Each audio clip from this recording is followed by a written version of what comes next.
Good evening from New York. I'm Chris Hayes. Just allow yourself for a moment to imagine what would happen if Kamala Harris or Tim Walz, or almost any other American politician, traveled with their campaign entourage to Section 60 of Arlington National Cemetery, stood among the graves of the American soldiers, Marines, sailors, and airmen killed in Iraq and Afghanistan in the last several decades, and got photographed grinning and giving the camera a thumbs up, then cut a campaign ad out of it.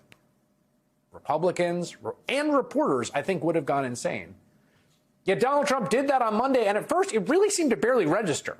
It made a little bit of a wave in the media on Tuesday, but yesterday that wave became a tsunami as we learned more details of Trump's photo op, how it completely fits with Trump's vision of how America and all its institutions should serve him, a vision that has become the entire operating principle for Trump's Republican Party.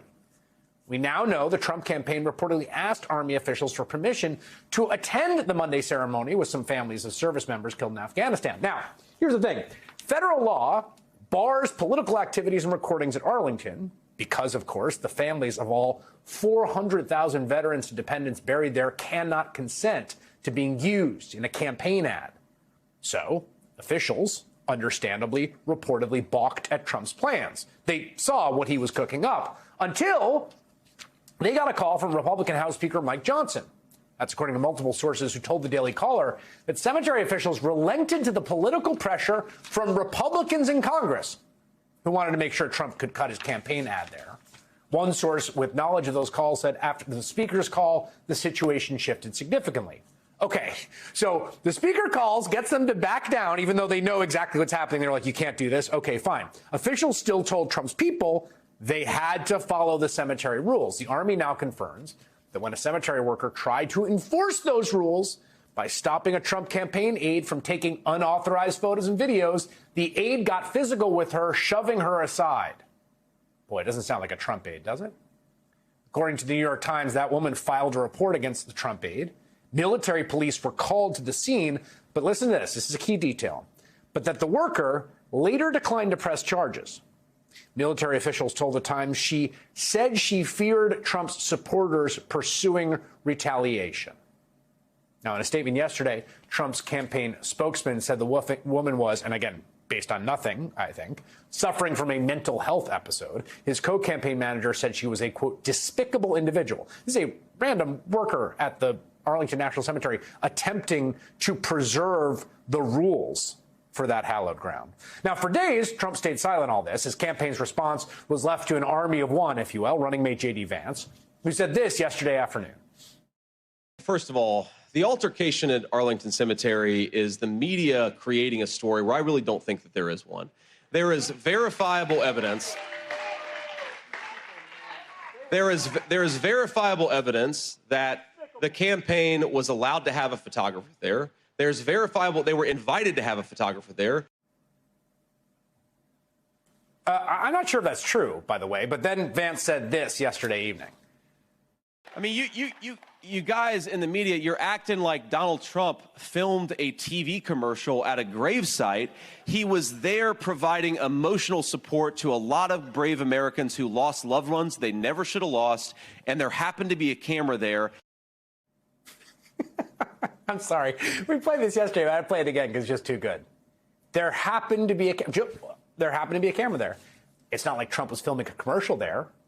It's a talking point that Trump himself took up, not surprisingly, when he finally spoke about the incident with NBC News' Dasha Burns today. They like me. They called me, sir, would it be possible at my son's grave, and in one case at my daughter's grave, would it be possible, sir, for you to be at Arlington? I said, if it's important to you, I will be there. It's so important. We consider you our leader. It's so important. And I went. And you know what they said? Sir, could we have a picture at my son's grave? Could we have a picture at our daughter and our sister's grave, because she had her sister there? It would be so great. Could we take a picture? I said, sure. I'm not thinking about a campaign. He's Donald Trump. He's not thinking about a campaign. He's thinking chiefly of providing emotional support to people who are in pain, which is what he spent his whole life doing. Obviously. It's all very spontaneous. He was just asked to take a photo of some supportive families. It wasn't to film a campaign ad, except that he also posted this video to social media. We lost 13 great people. What a horrible day it was.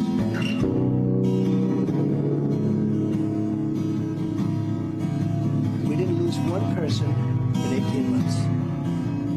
And then they took over that disaster, the leaving of Afghanistan. Dozens of American service members did lose their lives in service under Donald Trump, just to be clear. Dr. Burns also asked Trump about that ad. Should your campaign have put out those videos and photos? Well, we have a lot of people. You know, we have people, TikTok people. You know, we're leading the internet. That was the other thing.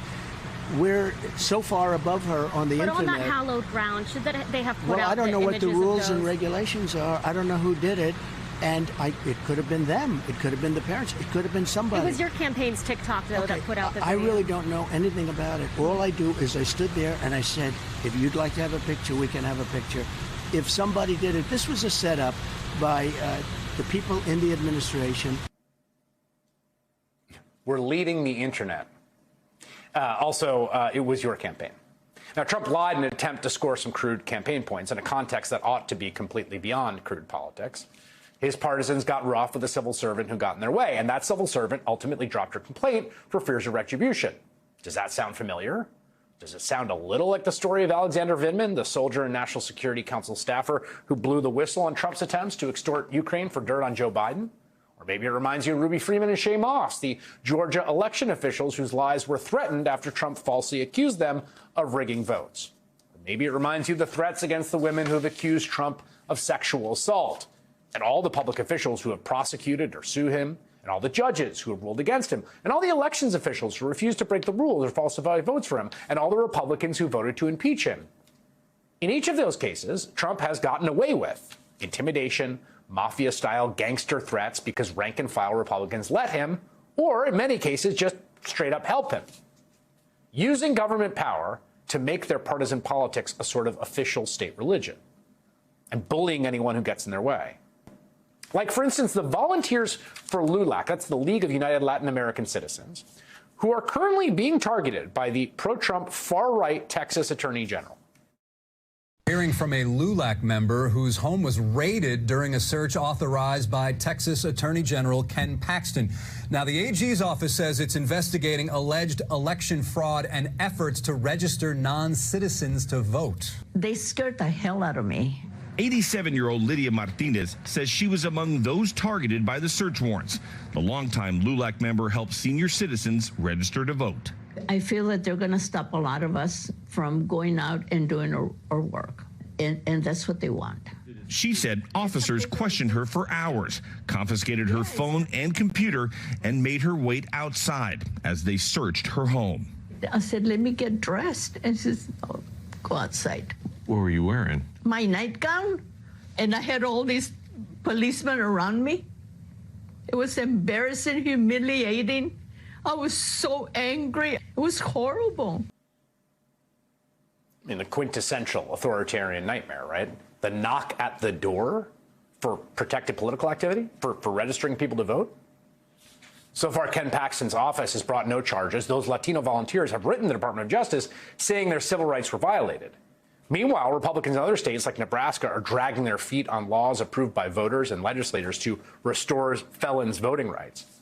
And in Congress, another Trump ally, House Judiciary Chairman Jim Jordan, is using his power to subpoena the company that employs a daughter of the judge who's overseeing Trump's New York fraud trial. Okay? Think of that for a second. Now, ostensibly trying to tie the judge to his daughter's political work, all while Trump is preparing to publish a book in which he accuses Facebook owner Mark Zuckerberg of plotting against him in the 2020 election and threatening that Zuckerberg will, quote, spend the rest of his life in prison if he crosses Trump again. Trump Republicans are yet again signaling. Well, they're not signaling. They are.